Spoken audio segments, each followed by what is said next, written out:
Lindsay Norcross, the Blonde Botany Babe, and we're doing our vlog for this week for our gardening section live on video. So today's video is going to be on poke stick propagation. So I don't know if any of you have ever had the problem where you see a plant in a friend's backyard and you really would love that plant but you can't seem to find it anywhere, or maybe somebody has a really awesome citrus tree or apple tree and you'd really like to have a piece of that to grow in your own garden, and you don't want to spend the $300 for a mature tree. So today I'm going to show you a way to get away with, I guess, stealing or nabbing a plant for the purpose of growing in your yard. So first I'd like to discuss some of the technical aspects of gardening and doing poke stick propagation. The chemical that we use to actually stimulate the production of roots from a cutting that we're going to take in a few minutes is called a rooting hormone or abscisic acid. And so there are several different rooting hormones on the market, and they are usually of a standard concentration. Now, small herbaceous plants that have green stems, those are going to be okay with the abscisic acid or rooting hormone that's sold on the market. However, if you're working with woody tissues such as bushes or trees, you're going to want to look for something a little bit more strong. So abscisic acid or rooting hormone is sold in 3 strengths, and it's in a powder form as well as a liquid form. So the liquid to powder is your choice, whichever you prefer, whichever you're more comfortable working with. However, there's a 1, a 2, and a 3 concentration level. You can find some of the higher concentration levels online at Amazon or other places like that. So if you're going to want to take that clipping from your friend's citrus tree or pecan tree, you're going to want to use a stronger concentration of abscisic acid, and those you can find online. But today I'm using a step 1 abscisic acid, and we're going to do a poke stick propagation on a pepper plant that I've discussed in a couple of my other blogs that I'm very proud of. So we're going to go take a clipping, and I'm going to come back and show you how to do your poke stick propagation.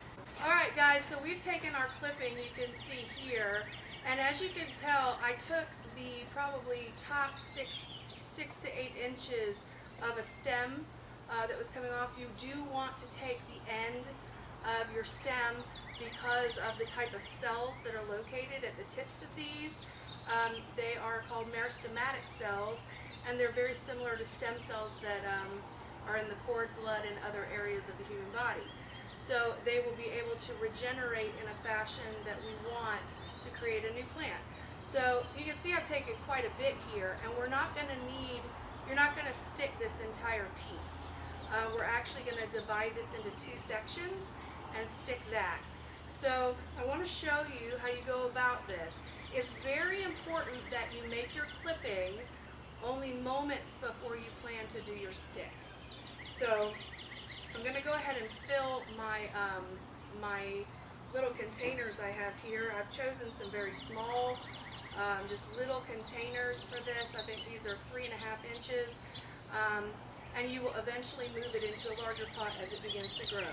So I'm going to go ahead and fill those up with some of the soil that I mixed earlier this week. If you're interested in my soil blend recipe, it is on one of my blogs in the family fun section. And so typically you would fill your cup, and I usually just tamp it down kind of like you do a cake or bread when you're baking, just to make sure it settles in nicely. Please do not press. If you press, you'll push out all the air bubbles, and that is not a good thing. So this soil is fairly moist because of the rains we've had lately, but at this point, if you guys were using a pre-mixed soil, you would just go ahead and water this. And so we're going to go ahead and get ready. So we've got our soil here in our container. So take your clipping, and I'm just going to clip maybe 3 inches from the end here. You guys can see that. All right. And you're not going to need all these leaves. So there's something called a root to shoot ratio. And plants try to maintain this. They try to keep about the same mass of roots as it does body on the top half of the soil.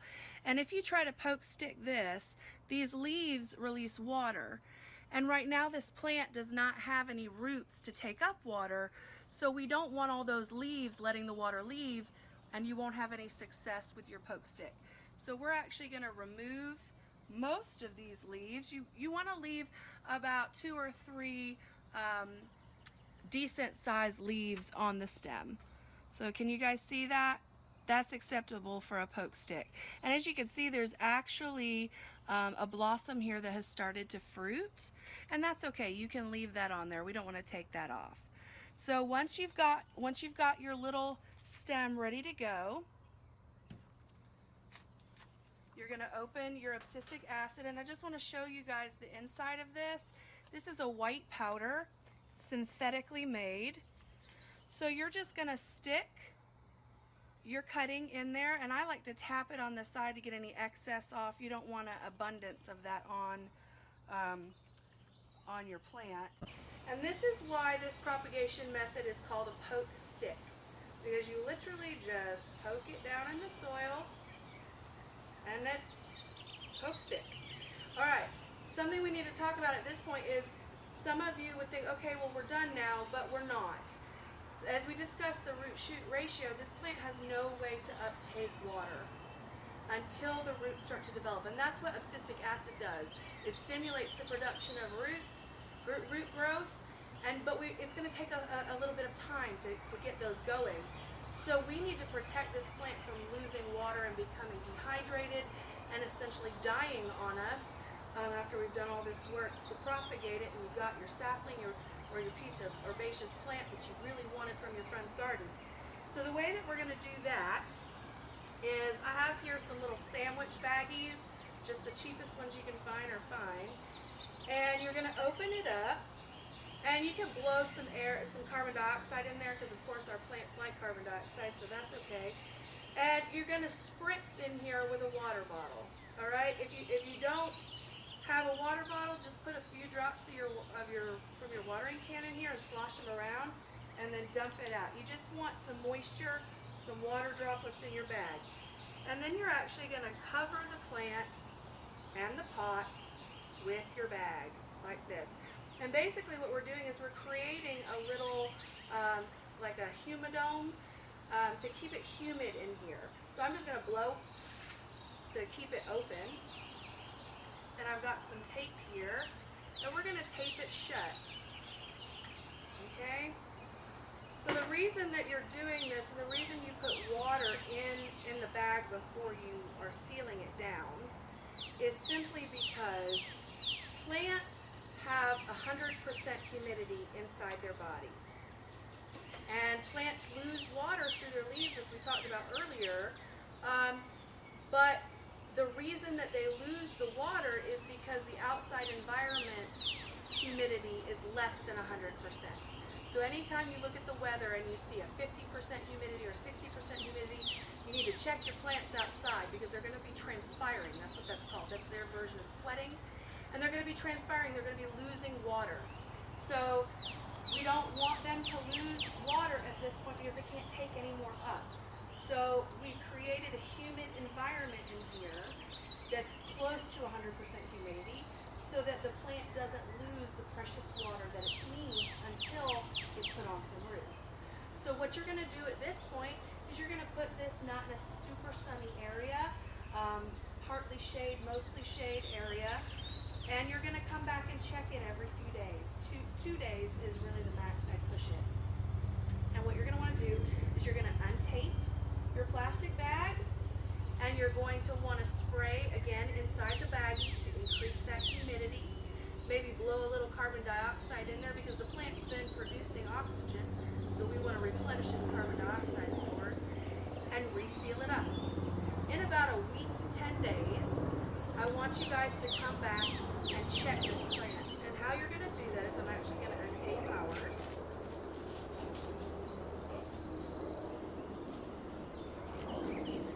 I'm going to videotape it and show you how you're going to check this plant to see if the roots have developed, to see if it's rooted. You're going to come in and you're going to gently tug on the top of the plant. Gently, gently is important. You don't want to go ripping it out. If it gives resistance when you tug gently on it, it has rooted. It's then ready to come out of the bag and be set in a semi-shady area. Still, you need to watch the water levels. You need to make sure there's no wilting. It's a baby at this point, so you really got to pay extra attention to it. If it does not give resistance, it has not rooted. So at this point, you have to make a decision. Does the plant look wilted? Does it look sad? Does it look maybe rotten and slimy? Then your propagation didn't take. If it doesn't look like that, if it doesn't have those attributes, but it still isn't giving you resistance, it may not have been long enough for those roots to develop. So then cover it again and keep up the routine of keeping it moist inside the baggie, and come back and check it every few days. I appreciate all of your comments and likes and clicks, and everybody that's reading those blogs out there. I appreciate it. Keep it up. I'm trying to keep fresh new ideas and new learning opportunities for you guys readily available. But this is poke stick propagation. It's that easy. I hope that you've enjoyed the video, and go out and take some clippings.